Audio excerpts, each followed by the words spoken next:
The Washington Post is in turmoil tonight after the publisher announced that the newspaper will not endorse a candidate for president.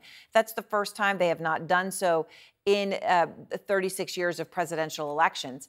The Post itself reporting that the decision came from the paper's owner, Amazon founder Jeff Bezos. Now, the editorial page had drafted an endorsement of Kamala Harris before the decision was made, according to a source, and the fallout has been immediate. Washington Post editor-at-large Robert Kagan resigning from the newspaper tonight, others possibly to follow.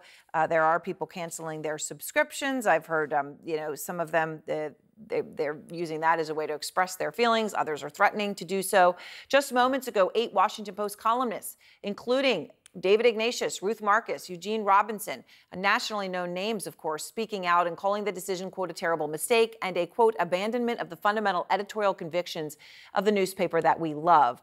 Robert Kagan is out front, as I said, the just resigned editor-at-large of the Washington Post, also author of Rebellion, How Anti-Liberalism is Tearing America Apart Again.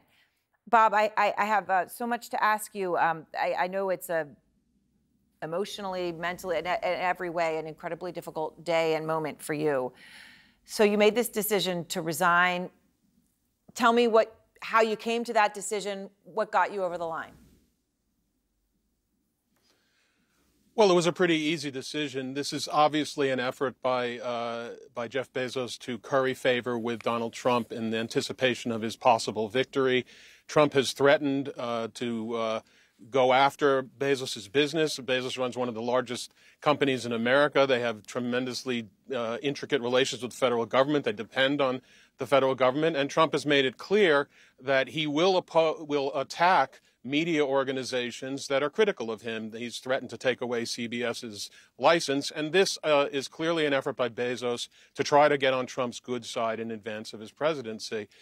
So if we want to know how Trump is going to stifle the free press in the United States, this is the answer. This is how it's going to happen, especially when the media is owned by corporate titans who have a lot to lose if Trump is angry at them.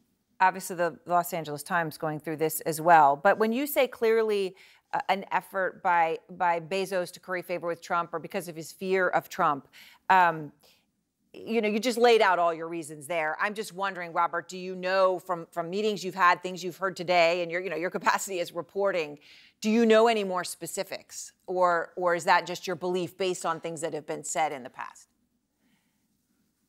No, I mean, it's the latter. I've read what you've read. That's all I know. I don't have any inside information. But look, Trump did threaten Bezos in the past. He talked about, taxing Amazon more heavily and other things. And so the Post has had no trouble endorsing presidential candidates up until now. And by the way, this argument that they're making that somehow they want to become above it all on this thing, they've endorsed all kinds of candidates in this election season. They endorsed the Democratic nominee in Maryland. They've endorsed other Democratic nominees. So is it just only in the race that Donald Trump happens to be running in that they've decided not to endorse? It's absurd. So I think we understand. I think anybody who has got a sensible understanding of the situation knows why this happened. All right. So to the point that you're raising, that they've endorsed other candidates this cycle, I'll share with everybody, obviously, what you know, which is Will Lewis, your former publisher's explanation. So he's saying this is a return to the paper's roots. That's how he's clarifying it. And the way that they're putting this out there is Washington Post is founded in 1877. It did not endorse a presidential candidate until 1976. And then chose not to endorse in 1988. So he continued to say, we see it as consistent with the values the Post has always stood for and what we hope for in a leader: character and courage and service to the American ethic, veneration of the rule of law, and respect for human freedom in all its aspects. Is there anything real in that, or do you think that that is just a whole load of garbage? What you just said.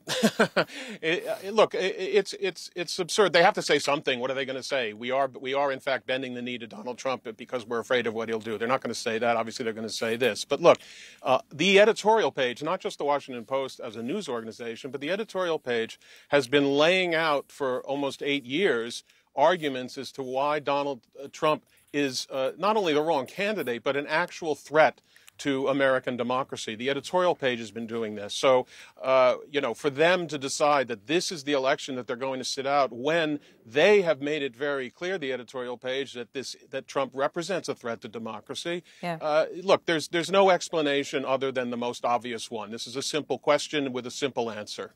There was one question I wanted to ask you, Robert, as you think through this, and that is in the sense of, we live in this world that's just so polarized and so fractured and so angry. And is there anything, and I'm not saying this is the argument they're making, but is there anything to be said for if well-known, established, venerated institutions like the Washington Post or the Los Angeles Times, and New York Times is not yet endorsed. I don't know what will happen there. But that if they don't endorse, that maybe in the future, in a world where half of this country is going to vote for Donald Trump and half of this country is going to vote for Kamala Harris, that there might be a future for an institution like the Washington Post to reach both sides, as opposed to being seen as only a liberal, more democratic newspaper. Is there anything for you intellectually in that? No, because, everybody knows or should know that the editorial page of every newspaper is separate from the news coverage. I don't think the Washington Post thinks it acts like a liberal newspaper. I know people who are critical of the Post may think that, but it isn't. It's trying to deliver the news. The editorial page has a different function. The editorial page presents opinions on a lot of issues. They tell Americans what they think about all kinds of things that Americans should be doing. And no one has ever thought that somehow that gets in the way of the Washington Post doing its job as a news organization. So, everybody can come up with all kinds of reasons why they're doing this, but I think we should just see clearly that this is the beginning of how Trump is going to control the media, especially that media that is controlled by corporate interests, because all of corporate America has been now bending the knee to Trump. We saw Jamie Dimon do this back in January at Davos, where he decided to say out of the blue that Trump is right about some things. Corporate leaders want to make sure that they're not at odds with a president who does threaten them if they behave badly. All right, so just a couple things to understand where we are, because I think a lot of people want to know. Do you expect more resignations? I mean, I know your friends, your colleagues, Ruth Marcus, David Ignatius, have put out a statement saying that they don't support this, but do you think more people are going to resign? I have no idea, and everybody has to make their own decisions about this thing. It's a little easier for me to resign than for others, so I don't presume to judge what others do, and we'll just have to see. Now, in terms of the subscriptions, right? That's the kind of outrage that's out there right away. People canceling their subscriptions to the Washington Post. If people feel strongly, you can understand why they do that. That's the lever they have to pull.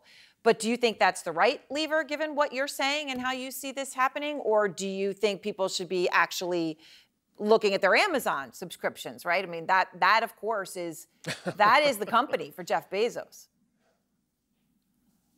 Yeah, and by the way, as much as the Post would like to keep up its subscriptions, as much as Bezos would like to see the Post keep up its subscriptions, the amount of money that Bezos has at stake at the Post is a tiny fraction of the money that he has at stake with Amazon. Right. And that's why he's decided to weigh his stake in Amazon ahead of his interest as the owner of a major newspaper, and that's a shame. Again, people can cancel, people can do what they want, but let's at least understand what's happening, and let's understand what a warning this is for the future, because, people worry about what Donald Trump may or may not do, but here is a sort of anticipatory capitulation on the part of a major media organization, and that is before he's even president. So imagine what it's going to be like when he is president and does wield enormous power over how corporate, how particular corporations do in this country.